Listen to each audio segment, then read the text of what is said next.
Hello everyone, welcome to my channel. I am Krati Jain and in this video we are going to explore the world of advanced Ho'oponopono technique. So इसके पहले की video में हमने देखा था कि Ho'oponopono technique क्या होती है, कहाँ से आई है, कैसे उसको यूज़ करते हैं, कैसे उससे लोग रिजल्ट्स अचीव करते हैं और उसका सही तरीका क्या है यूज़ करने का.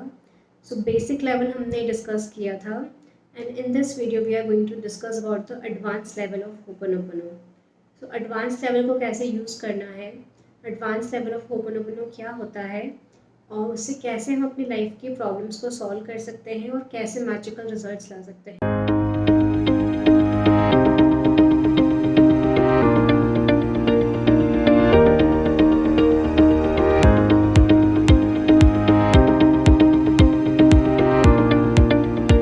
सो एडवांस होपोनोपोनो टेक्निक क्या होती है? सी बेसिक और एडवांस होपोनोपोनो टेक्निक में ये डिफरेंस होता है. सो बेसिक होपोनोपोनो और एडवांस होपोनोपोनो दोनों में ये हम 4 स्टेटमेंट्स का ही यूज़ करते हैं. जो ये 4 स्टेटमेंट्स हैं, आई am sorry, please forgive me, thank you and I love you. तो स्टेटमेंट्स यही होते हैं, इन्हीं का यूज़ होता है, बट टेक्निक उसको यूज़ करने की थोड़ी अलग हो जाती है. बेसिक होपोनोपोनो हम यूज़ कब करते हैं? जब हमें इन जनरल किसी पर्टिकुलर चीज़ को हील करना होता है. और एडवांस हम कब यूज़ करते हैं? जब हमें बहुत डीपली, जब हमको अपने इमोशन के अंदर जाके उस पर वर्क करना होता है, हमारी हीलिंग को थोड़ा सा टाइम दे के, थोड़ा सा ज़्यादा एफर्ट डाल के, थोड़ा ज़्यादा डीप लेवल पे जब हम स्टडी करते हैं. एडवांस होपोनो जो टेक्निक होती है उसमें हम एक डीप लेवल पे अपनी हीलिंग करते हैं. सो हीलिंग किस चीज़ की करते हैं? अपने इमोशंस की हीलिंग हम करते हैं. See there are a lot of problems and challenges which comes up in everybody's life. हर ह्यूमन बीइंग की लाइफ में कुछ ना कुछ प्रॉब्लम्स चैलेंजेस आते रहते हैं और जब वो चैलेंजेस आते हैं तब हमें पता नहीं होता है कि हमें उनका करना क्या है, उसे कैसे हील करना है. वो चैलेंजेस किसी भी फॉर्म में आ सकते हैं. वो मनी एंड फाइनेंस के फॉर्म में आ सकते हैं. हमारी लाइफ में कोई मनी को लेके स्ट्रगल आ जाता है, कभी कभी किसी करियर में कुछ प्रॉब्लम्स आ जाते हैं, कभी बिजनेस में कुछ प्रॉब्लम्स आ जाते हैं, कभी रिलेशनशिप्स में प्रॉब्लम आ जाते हैं, कभी मैरिड लाइफ में प्रॉब्लम आ जाती है, कभी पेरेंटिंग में कुछ प्रॉब्लम्स आ जाते हैं, कभी कभी हेल्थ इश्यूज आ जाते हैं. तो ये जो जितनी भी सारी प्रॉब्लम्स होती है हमारी लाइफ के हर एरिया में, हेल्थ, वेल्थ एंड रिलेशनशिप्स में, तो उनको कैसे होपोनोपोनो की टेक्निक को यूज़ करके ही अपने आप को हील करना है, ये एडवांस होपोनोपोनो होता है. तो एडवांस होपोनोपोनो में हम क्या करते हैं? अपनी लाइफ की किसी पर्टिकुलर प्रॉब्लम को होपोनोपोनो से सॉल्व करने की कोशिश करते हैं. Because I am also a numerologist और मैंने क्या ऑब्जर्व किया है कि लोगों की जो डेट ऑफ बर्थ होते हैं, जो उनकी डेस्टिनी होती है, जो उनका बर्थ चार्ट होता है, कभी कभी उसमें कोई प्रॉब्लम नहीं होती है, उसके बाद भी उनके लाइफ में बहुत सारी प्रॉब्लम्स अट्रैक्ट होती है. तो ऐसा क्यों होता है कि अगर आपकी किस्मत में, आपकी डेस्टिनी में, आपकी पत्रिका में, आपकी बर्थ चार्ट में वो प्रॉब्लम नहीं होते हुए भी आपको लाइफ में वो प्रॉब्लम एक्सपीरियंस करनी पड़ती है, वो चैलेंज आपको एक्सपीरियंस करना पड़ता है? तो उसका रीज़न यही होता है कि जो हमारे इमोशंस होते हैं वो बहुत ज़्यादा पावरफुल होते हैं और जितने भी नेगेटिव इमोशंस होते हैं वो लाइफ में नेगेटिव रिजल्ट्स लाते हैं और जितने भी पॉजिटिव इमोशंस होते हैं वो लाइफ में पॉजिटिव रिजल्ट्स लाते हैं. So a lot of time I've seen that people with very good birth chart, जिनकी डेस्टिनी बहुत अच्छी है, जिनके बर्थ नंबर्स बहुत अच्छे हैं, जिनका लाइफ पाथ नंबर बहुत अच्छा है, उनके पास लक लाइंस भी है, उनका चार्ट बहुत अच्छा है, उसके बाद भी उनकी लाइफ में प्रॉब्लम्स आती है और उन प्रॉब्लम्स का कोई भी रूट कॉज उनकी डेस्टिनी में या उनकी बर्थ चार्ट में नहीं होता है. तो प्रॉब्लम आई कहाँ से? हमारी लाइफ की किसी भी प्रॉब्लम का जो रूट कॉज होता है वो हमारे इमोशंस होते हैं. लुई हे करके एक बहुत ही फेमस हीलर रही हैं, उन्होंने अपनी book you can heal your life में बताया है कि लाइफ के जितने भी प्रॉब्लम्स हैं, हेल्थ, वेल्थ, रिलेशनशिप के, उनका जो रूट कॉज होता है वो हमारे इमोशंस में होता है. यहाँ तक कि उन्होंने एक बहुत ही लंबी लिस्ट दी है सारी डिसीज़ेस की जिनका जो प्रॉब्लम का जो रूट कॉज है वो इमोशंस होता है, इंक्लूडिंग जो कैंसर होता है या जितनी भी बड़ी बीमारियाँ होती हैं उन सब का रूट कॉज भी वो बताती हैं कि जो नेगेटिव इमोशंस हैं उसकी वजह से ये डिसीज़ेस होती है. तो अगर आपकी लाइफ में कोई फाइनेंशियल चैलेंज है तो भी उसका रीज़न है आपकी इमोशंस. अगर आपकी लाइफ में कोई हेल्थ इशू है तो भी उसका रिलेशनशिप होता है आपकी इमोशन से, या आपके रिलेशनशिप में कुछ प्रॉब्लम है तो भी उसका जो रूट कॉज होगा वो आपकी इमोशंस में ही होगा. So that is why emotions को हील करना बहुत ज़्यादा इम्पॉर्टेंट होता है। और इमोशन को जब भी हील करने की बात आती है, सबसे पावरफुल टेक्निक अगर कोई है तो वो है होपोनोपोनो टेक्निक, जिसको हम एडवांस लेवल पे भी एक्सपीरियंस करने वाले हैं। इसके पहले वाले वीडियो में मैंने आपको बहुत डिटेल में एक्सप्लेन किया है कि कैसे यूनिवर्स एनर्जी, फ्रीक्वेंसी और वाइब्रेशन में ही ऑपरेट करती है। अगर आपको किसी भी फीलिंग की फ्रीक्वेंसी पता है तो you can easily tap into that emotion. तो जब भी हम पॉजिटिव होते हैं तो हम पॉजिटिव एनर्जी को अपनी तरफ अट्रैक्ट करते हैं, और जब भी हम नेगेटिव होते हैं तो हम अपनी लाइफ में नेगेटिव इम्पैक्ट को अट्रैक्ट करते हैं। चार्ट ऑफ कॉन्शियसनेस मैंने आपके साथ शेयर किया था, जिसमें हर इमोशन की जो एनर्जी है, उसकी जो फ्रीक्वेंसी है और उसकी जो वाइब्रेशन है उसमें दिखाई गई थी। डॉक्टर डेविड हॉकर ने ये स्टडी किया था। और सबसे ज़्यादा हाईएस्ट वाइब्रेटिंग फ्रीक्वेंसी जो होती है वो होती है लव एंड इनलाइटनमेंट की। सो दैट इज़ वाई ये जो 4 स्टेटमेंट्स होते हैं, आई am sorry, please forgive me, thank you and I love you, ये बहुत बहुत पावरफुल है। सो एडवांस होपोनोपोनो को कैसे यूज़ करना है। सबसे पहले तो आपकी लाइफ का आपको कोई एक मेजर चैलेंज लेना है जो कि आप अभी फेस कर रहे हैं। फॉर एग्जाम्पल, आपकी लाइफ का कोई भी एक चैलेंज आप ले सकते हैं, या तो हेल्थ के एरिया में, या तो रिलेशनशिप के एरिया में, या तो मनी एंड फाइनेंस के एरिया में। आप कोई भी एक चैलेंज लीजिए और फिर आप नोट डाउन करना स्टार्ट कीजिए। सी होपोनोपोनो टेक्निक को दोनों तरीके से यूज़ कर सकते हैं, आप बोल के भी यूज़ कर सकते हैं, बट मेरा जो तरीका है मैं जर्नलिंग करके करना ज़्यादा प्रेफर करती हूँ, because writing is my way of expression. तो मेरे लिए वो एक्सप्रेस करना बहुत ईजी हो जाता है। तो आप जर्नल के थ्रू करेंगे तो आपको भी बहुत ज़्यादा रिलीफ लगेगा। तो आप क्या कर सकते हैं, एक जर्नल लीजिए and then start writing about what are you feeling sorry about. मतलब what is the thing which is troubling you. आपकी लाइफ में ऐसा कौन सा प्रॉब्लम है, ऐसा कौन सा चैलेंज है जो आपको भी परेशान कर रहा है, तो आप उस बारे में लिखना स्टार्ट करें। आप फर्स्ट पेज लीजिए, फर्स्ट पेज पे आपको हेडिंग डालना है आई एम सॉरी फॉर वॉट। अब आपको क्या, किस चीज़ के लिए आप सॉरी हैं, आप वो बताएंगे। सेकंड पेज पे आपको लिखना है प्लीज़ फॉरगिव मी। आप अपने आप से फॉरगिवनेस मांग सकते हैं। उस सिचुएशन में कौन पर्सन है जो सफ़र कर रहा है, उस सिचुएशन में क्या ऐसा हो रहा है आपके साथ में जिसके वजह से आप सफ़र कर रहे हैं। Ask forgiveness from yourself, then say thank you and then say I love you. एक एक पेज पे एक एक चीज़ आपको लिखते जाना है। और एक एग्जाम्पल के थ्रू मैं आपको एक्सप्लेन करती हूँ। एक हाइपोथेटिकल मैं एग्जाम्पल लेती हूँ कि आई एम फीलिंग एंग्शियस और I am feeling angry about a particular incident in my life. Okay, ये कुछ भी हो सकता है, ये एक डिसीजन हो सकता है जो मैंने गलत ले लिया, या तो मैं किसी से हर्ट हो गई, किसी ने मुझे कुछ बोल दिया, या फिर मेरी गलती नहीं थी, उसके बाद में मैंने कुछ एक्सपीरियंस किया जो कि नेगेटिव था। आप अपनी लाइफ का कोई भी एक्सपीरियंस ले सकते हैं अपनी करंट लाइफ में।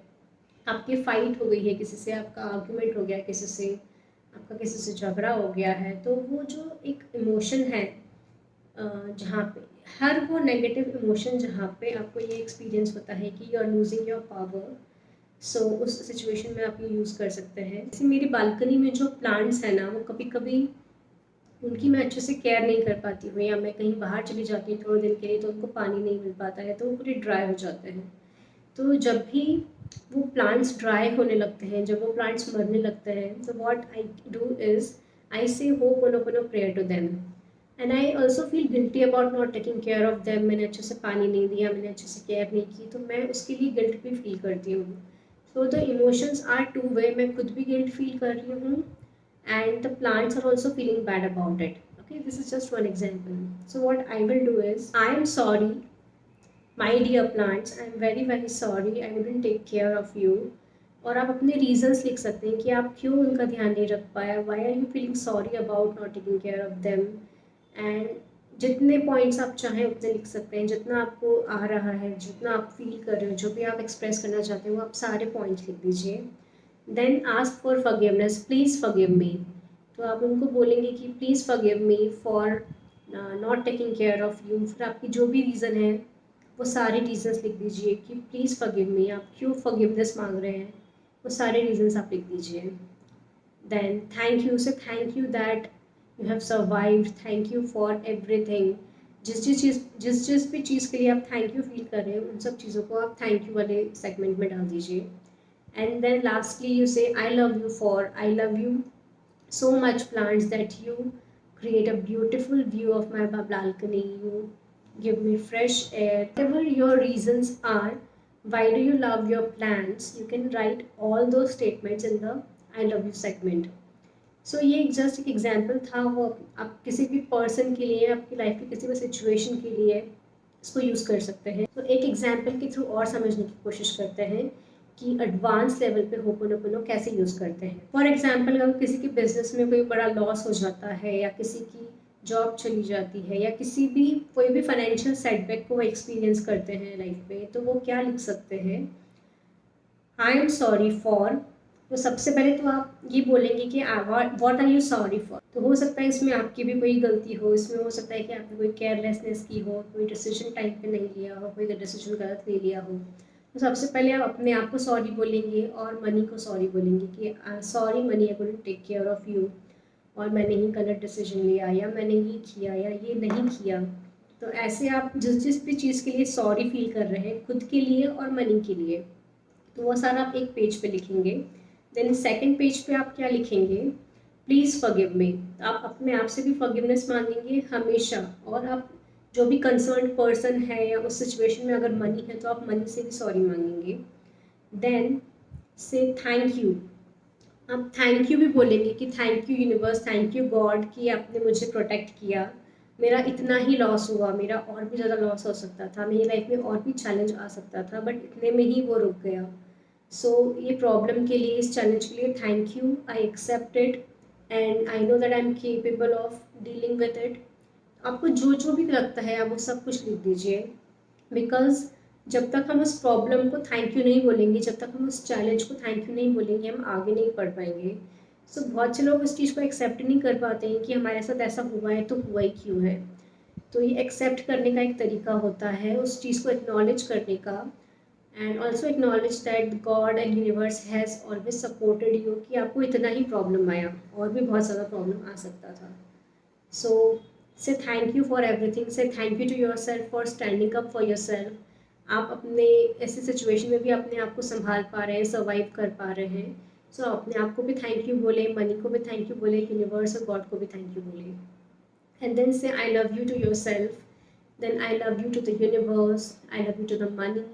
सो आप आई लव यू में आप जितने भी segment, I love you segment में आप जितने भी चीज़ों के लिए यू आर हैप्पी, एटलीस्ट इतना ही हुआ है आपके साथ. Why do you love yourself, why do you love money, why do you love the universe and God and the whole ecosystem of ours, because love is the highest vibrating frequency. इसलिए आपको ये भी बताना है कि Y do you love your self. I love my self because मैं situation को अच्छे से हैंडल कर पा रहा हूँ या कर पा रही हूँ. ऐसा होने के बावजूद, मैं इतना कुछ एक्सपीरियंस लाइफ में करने के बावजूद, मैं अभी तक आई एम रेजिलियंट. मैं अपनी इतना क्विकली बाउंस बैक कर पा रहा हूँ, मैं इतना अपने आप को अच्छे से डील कर पा रहा हूँ, अपनी फैमिली को इतने अच्छे से रख पा रहा हूँ. जो भी आप बोलना चाहते हैं, why do you love yourself, why do you feel like appreciate, आप अपने आप को किस चीज़ के लिए अप्रिशिएट करेंगे, वो आप सब कुछ इस सेगमेंट में लिख दीजिए. देन जब आपने सारा कुछ लिख दिया है, आपका मन पूरा हल्का हो चुका है, आप शांत हो चुके हैं, आपने जितने भी इमोशंस है सारे अपने पेपर पे डाल दिए हैं.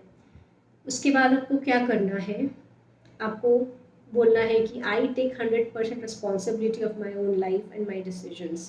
आई take 100% responsibility for the feelings I am experiencing right now. ये जितनी भी फीलिंग्स है, पॉजिटिव, नेगेटिव, आप एंग्री भी हुए थे पहले, आप फ्रस्ट्रेट भी हुए हैं, आप डिप्रेस भी हुए हैं, आपके जितने भी नेगेटिव इमोशंस हैं उनको भी आप ओन करें, और जितने भी आपके पॉजिटिव एक्सप्रेशंस हैं उनको भी आप ओन करें. So what you have to say to yourself, keep your hand on your heart and say to yourself that I take 100% responsibility of my emotions, positive or negative. I take 100% responsibility for my emotions and I am committed to deal with it and heal it. आपने अपने आप को commitment दिया है कि ये जो भी हो रहा है मेरी लाइफ में, मेरी लाइफ की जो भी सिचुएशन है, पॉजिटिव नेगेटिव, उन सब के लिए मैं ही रिस्पॉन्सिबल हूँ, and I take the responsibility of healing it. तो मैं रिस्पॉन्सिबल भी हूँ और मैं हील भी कर सकता हूँ. I am capable of healing it. First you have said that and then you have to start chanting I am sorry, please forgive me, thank you and I love you. तो ये जो statement है आपको repeat करना है multiple times, 11, 21, 31, 51, 108 times. आपके पास जितना time है और आप जिस लेवल पे अभी इंटेंसिटी को फील कर रहे हैं इमोशन की, उसके हिसाब से आप डिसाइड कीजिए कि आपको कितनी बार बोलना है. Once you have taken the whole responsibility, you can start chanting the four statements: I am sorry, please forgive me, thank you and I love you, but with the feelings. हाथ रख के पॉज लेके आराम से धीरे धीरे बोलना है, हर चीज़ को फील करके बोलना है, जितनी बार बोलना है. ज़रूरी नहीं है कि आप 108 टाइम्स ही हमेशा बोले. अगर आपके पास कम टाइम है तो आप 11 बार या 31 टाइम्स या 51 टाइम्स ही बोल सकते हैं. So this was the advance hooponopono technique. Advance होपोनो टेक्निक ऐसी कोई रॉकेट साइंस नहीं है जहाँ पे हमने कोई बहुत ही एडवांस लेवल पे होपोनोपोनो को यूज़ किया है. एडवांस इसको इसलिए बोलते हैं बिकॉज हमने बहुत ही ज़्यादा डीप लेवल पे उसको हमने हील किया है अपने इमोशंस को. तो इन जनरल जब हम बेसिक होपोनोपोनो यूज़ करते हैं तो हम किसी जनरल चीज़ के लिए करते हैं, और अगर हम एडवांस यूज़ कर रहे हैं तो हम किसी पर्टिकुलर फीलिंग या पर्टिकुलर प्रॉब्लम के लिए यूज़ कर रहे हैं और उसको बहुत ही डीप डाइव करते हैं. हमने बहुत ज़्यादा टाइम दिया है अपने इमोशंस को समझने के लिए, अपने आप को फॉरगिव करने के लिए. फिर आप अपॉलॉजी मांग रहे हैं, फिर आप थैंक यू बोल रहे हैं, फिर आप आई लव यू बोल रहे हैं. तो ये बहुत डीप लेवल पे हमने एक एक इमोशंस को निकाला है. इतना ज़्यादा जब हम जर्नल करते जाते हैं, जब हम लिखते जाते हैं, तो हमारे इतने सारे इमोशंस बाहर आते हैं और उन इमोशंस को हम प्रोसेस कर पाते हैं. And that is why it is called a ho'oponopono advance technique. So basic technique, advance technique दोनों को करने के लिए थोड़ी प्रैक्टिस लगती है. थोड़ी कंसिस्टेंटली जब हम करते हैं तो हम देखेंगे कि धीरे धीरे within 21 days, within 2 months, 3 months, 6 months, 1 year, जब आप कंटिन्यूसली होपोनोपोनो को अपनी लाइफ का एक पार्ट बना लेते हैं, जब भी आपको कुछ फील हो रहा है, जब भी आप एंग्री फील हो रहे हैं, जब भी आपकी लाइफ में कुछ प्रॉब्लम आ रही है, जब भी आपको लाइफ में कुछ ऐसे चैलेंज आते हैं जिसका आपको सोल्यूशन इमीडिएट नहीं मिलता है, उस हर सिचुएशन में आप होपोनोपोनो टेक्निक को यूज़ कर सकते हैं. तो hooponopono is not just a technique to be used in our lifes, but it is a daily practice. जैसे ग्रैटिट्यूड एक डेली प्रैक्टिस होता है, वैसे ही hooponopono is also daily practice. आप बिना किसी रीज़न के, बिना किसी प्रॉब्लम को आए बगैर आप हर रोज़ होपोनोपोनो को यूज़ कर सकते हैं. आप सुबह उठते से ही अपनी मॉर्निंग रूटीन में ऐड कर सकते हैं, आप सोने से पहले अपनी नाइट रूटीन में ऐड कर सकते हैं. तो जैसे कि हम कोई भी मंत्रा बोलते हैं सोने से पहले या उठने के बाद कोई मंत्रा बोलते हैं, वैसे ही आप होपोनोपोनो को 11 टाइम्स या 21 टाइम्स ही बोल सकते हैं, just after waking up or just before sleeping. So it's just not a technique, it's more a way of life. So Ho'oponopono basic and advance दोनों लेवल्स को आप यूज़ कीजिए. And tell me in the comments below what you have learn about Ho'oponopono. आपको कोई नई चीज़ कौन सी मालूम पड़ी होपोनोपोनो के बारे में इस वीडियो के थ्रू, और आप कैसे यूज़ करेंगे, आप किस तरीके से यूज़ करेंगे, आप बेसिक यूज़ करेंगे, आप एडवांस यूज़ करेंगे, आप किस तरीके से इस टेक्निक को यूज़ करेंगे, आप मुझे ज़रूर बताइए कमेंट्स में. And that's all for this video and see you in the next video. So let's start the video.